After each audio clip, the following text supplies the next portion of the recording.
Preface to the first 1856 edition. Averse to writing as well as to reading diffuse Prolegomena, the author finds himself compelled to relate at some length the circumstances which led to the subject of these pages.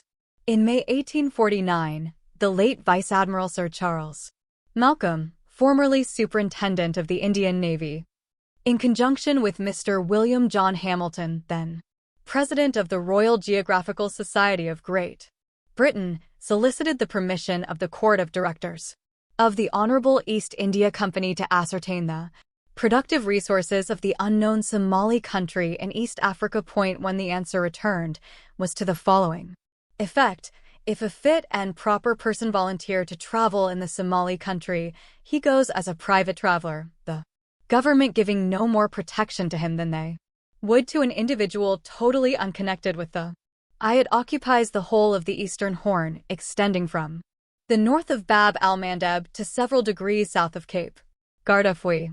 In the former direction, it is bounded by the Dankali and the Idagalas, in the latter by the Sawahil or Negrotic regions. The Red Sea is its eastern limit, and westward it stretches to within a few miles of Harar. 16 First footsteps in East Africa. Service. They will allow the officer who obtains permission to go, during his absence on the expedition, to retain all the pay and allowances he may be enjoying. When leave was granted, they will supply him with all the instruments required, afford him a passage going and returning, and pay the actual expenses of the journey.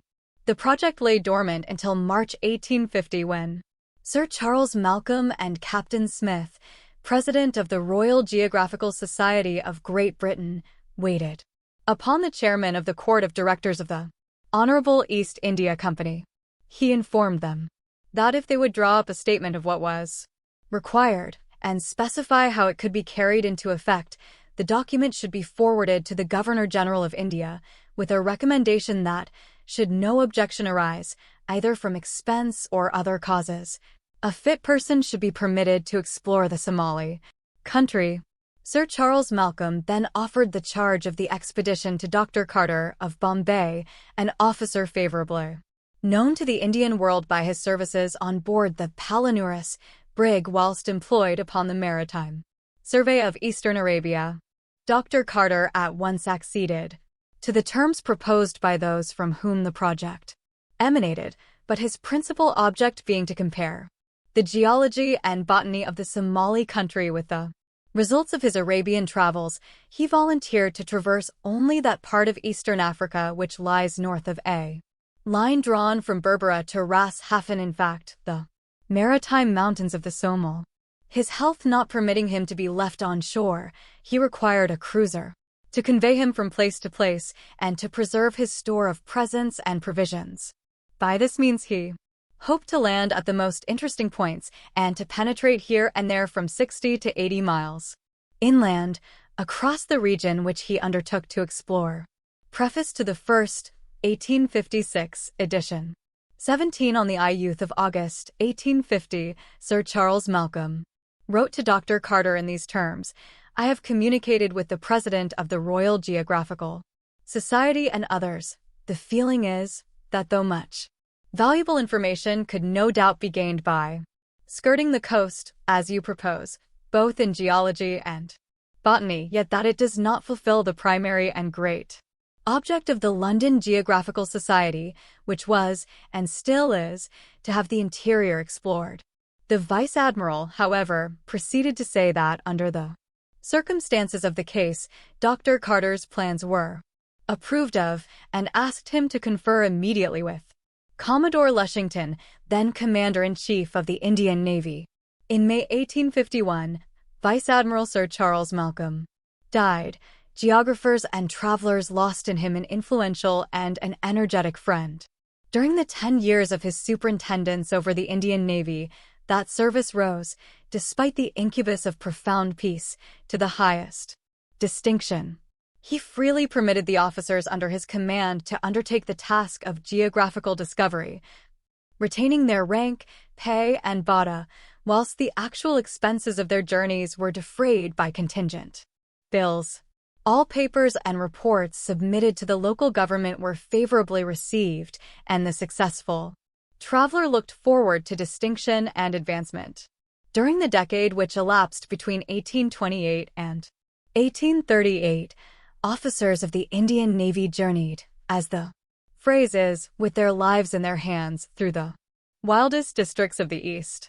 Of these we name the late Commander J. A. Young, Lieutenants Wellstead, Wybird, Wood, and Christopher, retired Commander Ormsby, the present Captain H. B.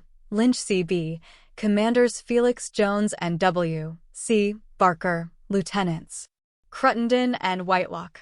Their researches extended from the banks of the Bosphorus to the shores of India. Volume 1, v. 18 First Footsteps in East Africa. Of the vast, the immeasurable value of such services, to quote the words of the Quarterly Review, Note 6. December 1839, which able officers thus employed are in the meantime rendering to science, to commerce, to their country, and to the whole civilized world we need say nothing. Nothing we could say would be too much. In 5 years, the admirable maps of that coral-bound gulf the Red Sea were complete.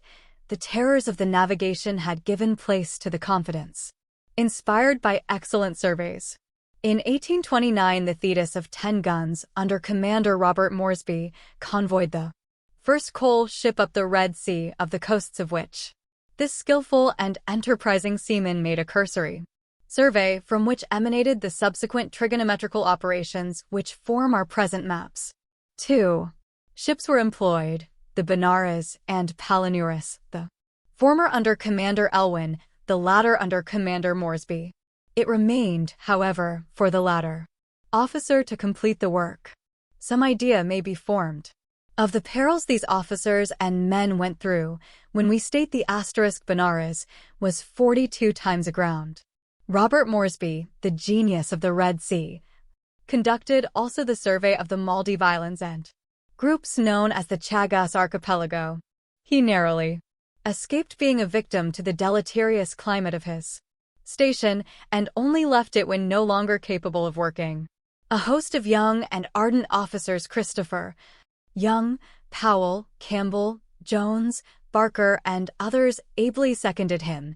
Death was busy amongst them for months, and so paralyzed by disease were the living, that the anchors could scarcely be raised for a retreat to the coast of India.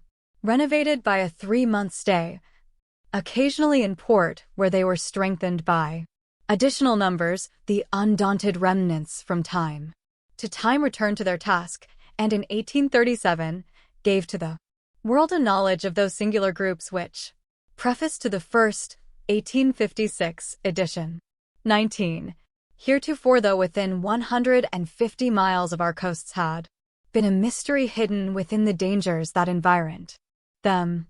The beautiful maps of the Red Sea, drafted by the late Commodore Carlos, one then a lieutenant, will ever remain permanent monuments of Indian naval science and the daring of its officers and men. Those of the Maldive and Chagos groups, executed by Commander then Acting Lieutenant Felix Jones, were, we hear, of such a high order that they were deemed worthy of special inspection by the Queen. While these enlightening operations were in progress, there were others of this profession, no less distinguished, employed on similar discoveries. The coast of Mekran westward from Sind was little known, but it soon found a place in the hydrographical offices of India under Captain, then Lieutenant, Stafford Haines and his staff, who were engaged on it. The journey to the Oxus, made by Lieutenant Wood, Sir A. Burns's companion in his Lahore and Afghan missions, is a page of history which may not be opened to us again in our own times. While in Lieutenant Carlos's drafts of the channels of the Indus, we trace those designs that the sword of Sir Charles Napier only was destined to reveal. The 10 years prior to that of 1839 were those of fitful repose, such as generally precedes some great outbreak. The repose afforded ample leisure for research. In AD 1838, Lieutenant Carlos surveyed the seaboard of the Somali Country, from Ras Hafen to Burnt Island. Unfortunately, his labors were allowed by Sir Charles Malcolm's successor to lie 5 years in the obscurity of MS. Meanwhile, the steam frigate Memnon, Captain Powell commanding, was lost at Ras Asser. A. Norris chart, an antiquated document with an error of from 15 to 20 miles, being the only map of reference on board. Thus the Indian government, by the dilatoriness and prejudices of its Superintendent of Marine, sustained an unjustifiable loss of at least 50,000/B2 XX first footsteps in East Africa, and the shores of the island of Socotra with the south coast of Arabia were carefully delineated. Besides the excellent maps of these regions, we are indebted to the survey for that unique work on Oman by the late Lieutenant Wellstead of this service, and for valuable notices from the pen of Lieutenant Crittenden.1. Besides the works we have enumerated, there were others of the same nature, but on a smaller scale, in operation at the same period around our own coasts. The Gulf of Cambay and the dangerous sands known as the Molucca Banks were explored and faithfully mapped by Captain Richard Ethersea, assisted by Lieutenant, now Commander, Fell. Bombay Harbor was delineated again on a grand scale by Captain R. Cogan, assisted by Lieutenant Peters, now both dead, and the ink of the Maldive charts had scarcely dried when the labors of those employed were demanded of the Indian government by Her Majesty's authorities at Ceylon to undertake trigonometrical surveys of that island and the dangerous and shallow gulfs on either side of the neck of Sand Khan, connecting it with India. They were the present captains F. Powell and Richard Ethersea in the schooner Royal Tiger, and Shannon, assisted by Lieutenant now Commander Felix Jones and the late Lieutenant Wilmot Christopher, who fell in action before Moulton. The first of these officers had charge of one of the tenders, under Lieutenant Powell, and the latter another under Lieutenant Ethersea. The maps of the Pambun Pass and the Straits of Mannar were by the hand of Lieutenant Felix Jones, who was the draftsman also on the survey. They speak for themselves. Point 2. In AD 1836-38, Lieutenant Crittenden published descriptions of travel, which will be alluded to in a subsequent part of this preface. 2. This hasty sketch of the scientific labors of the Indian Navy is extracted from an able anonymous pamphlet unpromisingly headed Grievances and Present Condition of Our Indian Officers. Preface to the first, 1856, edition. 21 In 1838 Sir Charles Malcolm was succeeded by Sir Robert Oliver, an old officer of the old school, a strict disciplinarian, a faithful and honest servant of government, but a violent, limited, and prejudiced man.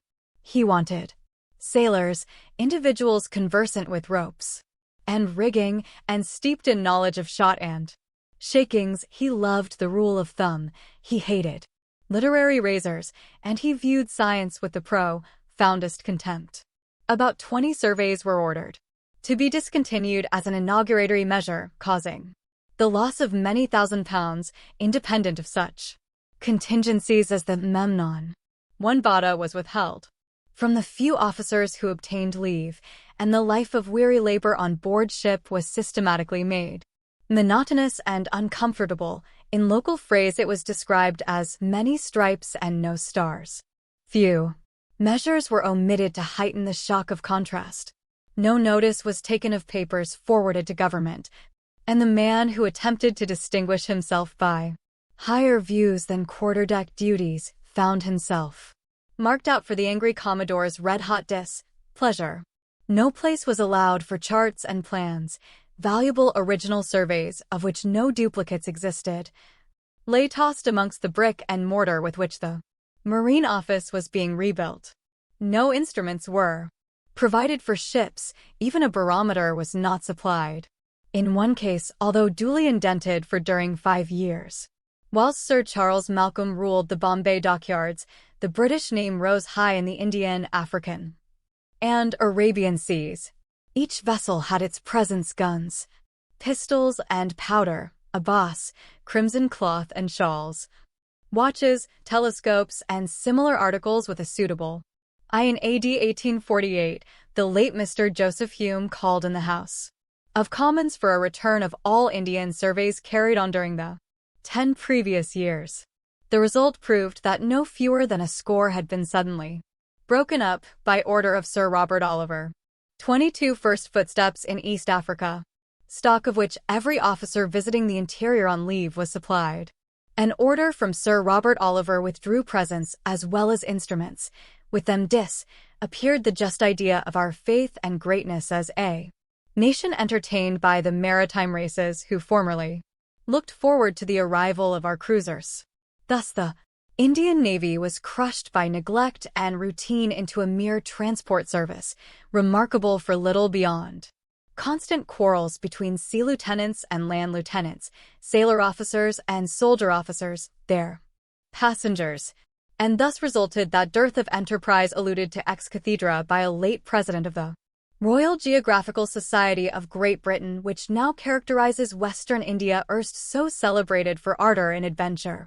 To return to the subject of East African discovery, Commodore Lushington and Dr. Carter met in order to concert some measures for forwarding the plans of a Somali expedition.